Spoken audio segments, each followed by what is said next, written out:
durable et vérifiable, non une accalmie factice et éphémère qui, depuis près de 30 ans, a trop souvent déçu l'espérance de notre peuple. Nous attendons de la communauté internationale qu'elle se tienne avec constance et courage du côté du droit.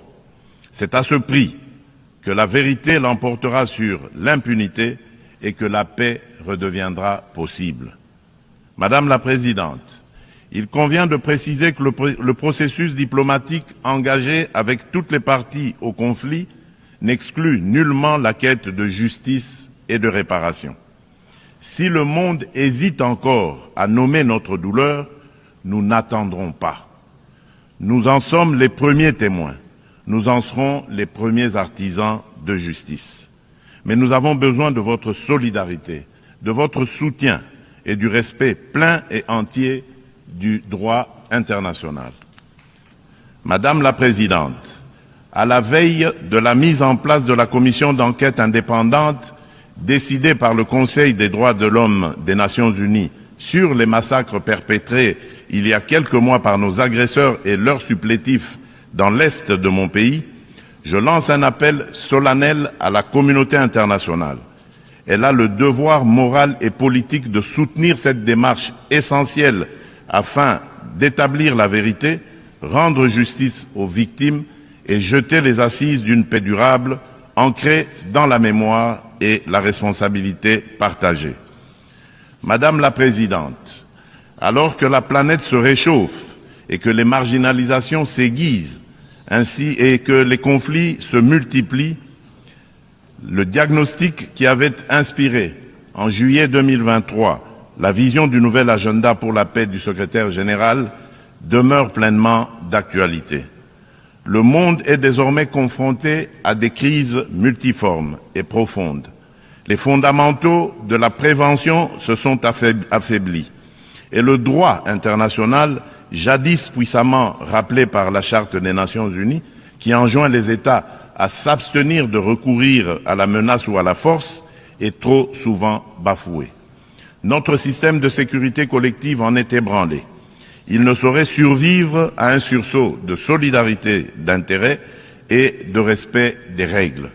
Dans ce contexte, la rhétorique guerrière regagne du terrain et l'on assiste impuissant au retour des vieux démons, agressions armées, guerre de prédation des ressources et de conquête d'espaces vitaux qui n'épargnent aucun continent.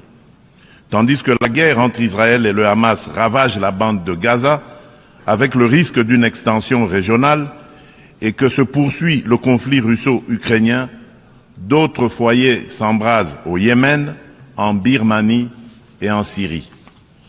Le conflit armé qui perdure dans mon pays en est une illustration tragique. Depuis 3 décennies, la paix et la sécurité sont brisées à l'est de la République démocratique du Congo. Cette guerre s'est muée en une entreprise prédatrice. Elle dépasse depuis longtemps les seules dimensions militaires ou géopolitiques. Elle vise à piller nos ressources, effacer notre mémoire collective et détruire nos communautés. Les conséquences sont désastreuses. Des millions de morts, des familles décimées, près de 7 millions de déplacés internes, femmes et enfants pris pour cible, des villages rayés de la carte, des générations sacrifiées. Dans plusieurs régions de l'Est, tous les marqueurs d'un projet d'extermination sont réunis. Les Nations Unies elles-mêmes, à travers le rapport Mapping, ont documenté l'ampleur des atrocités. Ce n'est pas seulement un conflit, c'est un génocide silencieux qui frappe le peuple congolais depuis plus de 30 ans.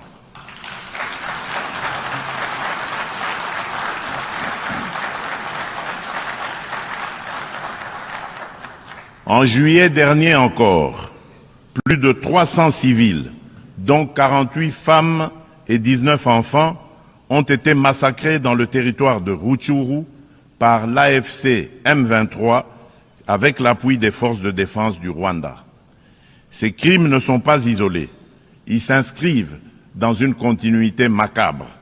Je remercie les États-Unis d'Amérique d'avoir pris l'initiative le mois dernier de convoquer une session extraordinaire du Conseil de sécurité pour examiner ces massacres documentés par Human Rights Watch. Pour mettre un terme à ce conflit, le Conseil de sécurité, par sa résolution 2773 du 21 février 2025, a notamment exigé le retrait du M23 des villes de Goma, Bukavu et de toutes les zones sous son contrôle, le démantèlement des administrations parallèles instaurées en violation de la souveraineté de la République démocratique du Congo, ainsi que la cessation de tout appui direct ou indirect au M23. Je salue à cet égard le leadership du président Donald Trump, qui a créé les conditions d'un dialogue ayant conduit le 27 juin 2025 à Washington à la signature d'un accord de paix entre la République démocratique du Congo et le Rwanda. Cet accord engage expressément Kigali à un retrait complet et vérifiable de ses troupes et à la levée de ses mesures dites défensives. Il prévoit également le désengagement, le désarmement et l'intégration conditionnelle des groupes armés non étatiques au sein des forces armées de la République démocratique du Congo et de la police nationale congolaise, la mise en place d'un mécanisme conjoint de coordination en matière de sécurité, ainsi qu'un dispositif garantissant le respect de l'intégrité territoriale et l'arrêt des hostilités. Le retrait des troupes rwandaises, la fin de leur appui au M23 et le retour de l'autorité de l'État congolais sur toutes les zones occupées constituent des conditions non négociables pour une paix durable. Je demande aux Nations Unies de veiller à la stricte application de cet accord, désormais indissociable de la mise en œuvre de la résolution susmentionnée. Tant que ces décisions ne seront pas exécutées, le sang des innocents continuera à couler. Dans la même dynamique, la République démocratique du Congo et l'AFC M23 ont signé le 19 juillet 2025 à Doha une déclaration de principe engageant les parties à œuvrer de concert à une solution pacifique. Je voudrais exprimer ma gratitude à Son Altesse l'émir du Qatar, Cheikh Tamim bin Hamad Al Thani, pour son dévouement et son engagement en faveur de la paix en République démocratique du Congo et dans la région des Grands Lacs. Je souhaite enfin exprimer ma haute appréciation pour la coordination assurée par son Excellence Faure Essomina Gnassingbé, président du Conseil des ministres du Togo, dans le cadre du processus de Lomé. Cette dynamique procède de la convergence des efforts du processus de Luanda, conduit avec constance par son Excellence João Manuel Gonçalves Lourenço, président de la République d'Angola et président en exercice de l'Union africaine, et du processus de Nairobi, facilité par son Excellence Uhuru Muigai Kenyatta, ancien président de la République du Kenya. Ensemble, ces initiatives ont jeté les bases d'un mécanisme unifié de facilitation régionale. Un élan que nous comptons poursuivre pour préserver la cohésion continentale, renforcer la coordination entre les initiatives africaines et consolider un cadre d'action harmonisé afin de restaurer de manière durable la paix à l'est de la République démocratique du Congo. Notre objectif demeure inchangé: obtenir une paix juste,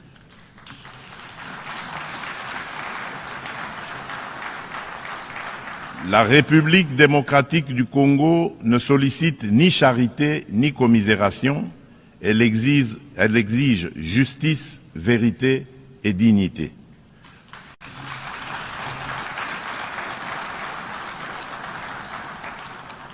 Notre pays a tendu la main. Nous avons signé des accords de paix, accepté le dialogue, pris des engagements pour la réconciliation. Mais une paix factice, bâtie sur l'impunité et l'oubli, n'est qu'un armistice précaire. L'histoire ne jugera pas nos discours, mais notre capacité à reconnaître les crimes de masse, y compris les génocides, et à mettre fin à l'impunité.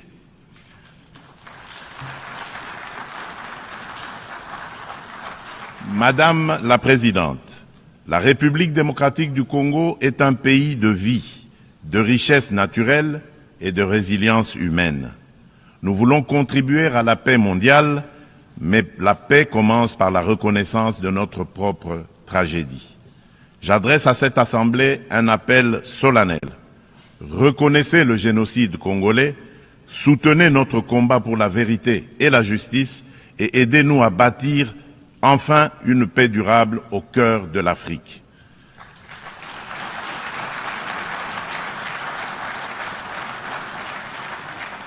Nous demandons que les Nations Unies instaurent un régime de sanctions ciblées contre les auteurs des crimes économiques, mais aussi des crimes de guerre, crimes contre l'humanité et crimes de génocide commis à l'est de mon pays, et qu'elles soutiennent toutes les actions visant à tarir les circuits illicites d'approvisionnement en minerais qui financent depuis des décennies la guerre et la tragédie humaine.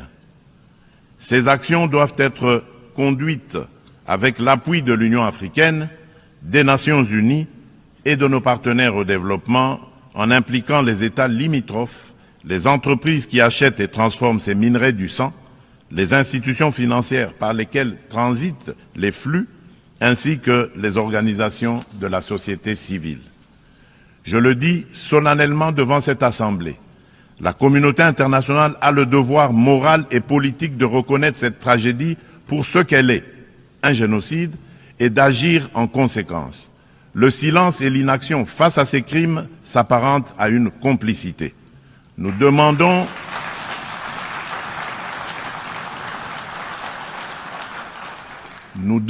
la mise en place immédiate d'une commission d'enquête internationale indépendante et dotée de moyens pour établir la vérité, rendre justice aux victimes et rompre le cycle de l'impunité qui nourrit ce drame depuis des décennies.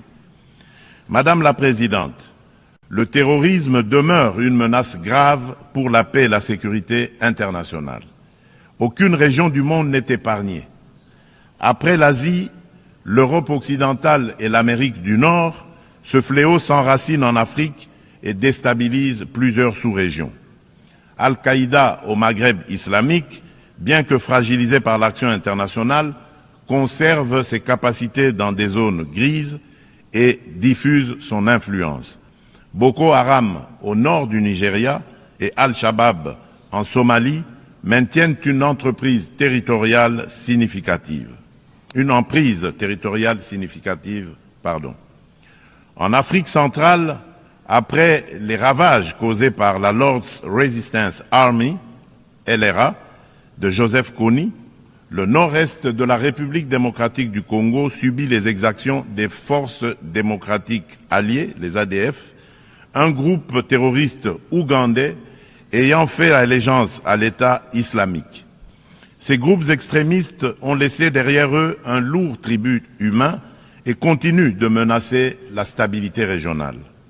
Membre de la coalition mondiale contre Daesh, la République démocratique du Congo appelle les Nations unies à s'engager plus résolument dans la mise en œuvre des recommandations de la dite coalition et du processus d'Aqaba, à savoir le partage renforcé de renseignements, l'assèchement des financements, la lutte contre la propagande et contre les sanctuaires, ainsi que le soutien accru aux communautés victimes dans le plein respect du droit international humanitaire. Madame la Présidente, face à l'urgence climatique, l'accord de Paris demeure le cadre juridique essentiel pour la redevabilité des États en matière d'émissions et d'adaptation afin de contenir le réchauffement à 1,5 degré Celsius. À ce titre, la République démocratique du Congo a adopté son plan national d'adaptation 2022-2026. Nous nous sommes engagés à arrêter et à inverser la perte de forêts et la dégradation des terres d'ici 2031, tout en promouvant un développement durable et une transformation rurale inclusive. Depuis décembre 2021, un ensemble de mesures soutient la restauration des paysages forestiers, notamment le programme Jardin scolaire pour 1 milliard d'arbres à l'horizon 2030, destiné à renforcer la séquestration du CO2 et la résilience des écosystèmes. Nous saluons l'adoption de la décision 5/CMA.5, établissant de nouveaux mécanismes de financement, y compris le fonds pour pertes et préjudices, afin de compléter les sources existantes et d'apporter des réponses concrètes aux pays les plus exposés. Forte d'un potentiel environnemental unique au monde, la République démocratique du Congo se tient au cœur des solutions. Elle est prête à mobiliser ses atouts naturels au service du climat global, à condition que les engagements financiers soient prévisibles, accessibles et à la hauteur des impératifs écologiques et humains.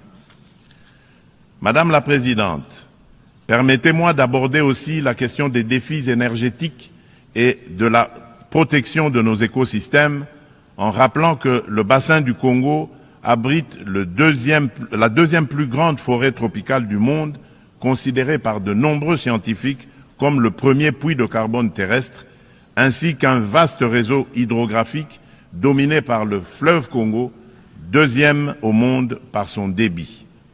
Ces ressources vitales sont gravement menacées par des activités destructrices, déforestation, exploitation illégale, pollution, souvent alimentées par des conflits armés récurrents qui s'apparentent à de véritables crimes contre la nature.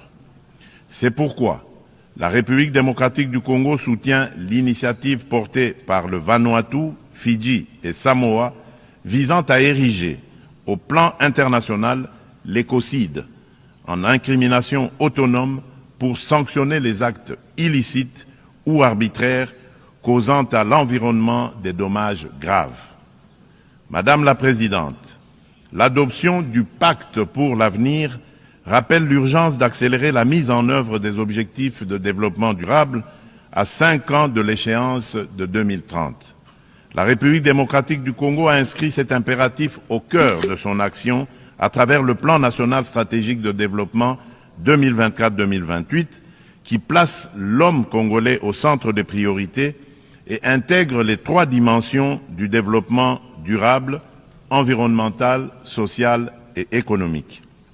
Ce plan s'articule autour d'orientations nettes, à savoir consolider la sécurité et la gouvernance démocratique, moderniser les infrastructures et le climat des affaires, protéger l'environnement et garantir l'accès aux services sociaux de base, eau, assainissement, éducation, santé, électricité, etc. Le bilan demeure contrasté, car seuls les ODD 12 et 13 paraissent encore atteignables d'ici 2030, mais des progrès tangibles sont enregistrés. La gratuité de l'enseignement a permis à plus de 5 millions d'enfants de retourner à l'école. La couverture de santé universelle élargit l'accès à des soins de qualité. Les politiques d'autonomisation des femmes réduisent les disparités socio-économiques. Ces acquis restent toutefois fragilisés par l'insécurité persistante dans l'est du pays et par la vulnérabilité de notre économie face aux chocs exogènes. Notre économie doit donc se transformer pour devenir un levier de durabilité et de prospérité. Pays solution face aux défis climatiques, mon pays entend valoriser ses forêts, ses tourbières et sa biodiversité au sein d'une économie climatique orientée vers une croissance verte, résiliente et sobre en carbone. À cet égard, le projet Grand Inga, l'un des plus vastes complexes hydroélectriques au monde, incarne notre ambition et renforce le positionnement de la République démocratique du Congo comme pays solution. Fournir une énergie propre et compétitive pour électrifier nos territoires, décarboner notre industrie, soutenir l'intégration énergétique régionale et ouvrir la voie à de nouveaux usages, dont l'hydrogène vert. Cette trajectoire s'appuie sur le développement de marchés carbone intégrés, l'attraction d'investissements responsables et la création d'emplois décents et de moyens de subsistance durables pour nos communautés. Il reste cependant un obstacle majeur, la contrainte financière. Le fardeau croissant de la dette publique africaine, conjugué aux flux financiers illicites, réduit nos marges de manœuvre. Les besoins additionnels pour atteindre les ODD en Afrique sont estimés à 1 600 milliards de dollars. Dans le même temps, les sorties illicites de capitaux minent nos devises et notre stabilité macroéconomique. D'où la nécessité d'une réforme urgente de l'architecture financière internationale afin de garantir aux pays en développement un accès juste et prévisible à des financements concessionnels alignés sur leur trajectoire nationale, y compris via une meilleure recanalisation des DTS, la capitalisation des banques multilatérales de développement, des facilités de liquidité contracycliques et une lutte renforcée contre les flux illicites.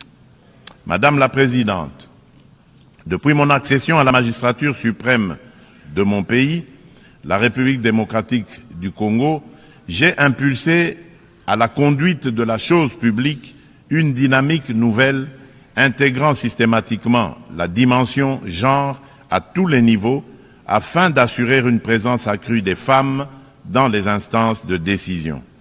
À titre illustratif, la part des femmes au sein du gouvernement est passée de 17% en 2019 à 32% en 2025.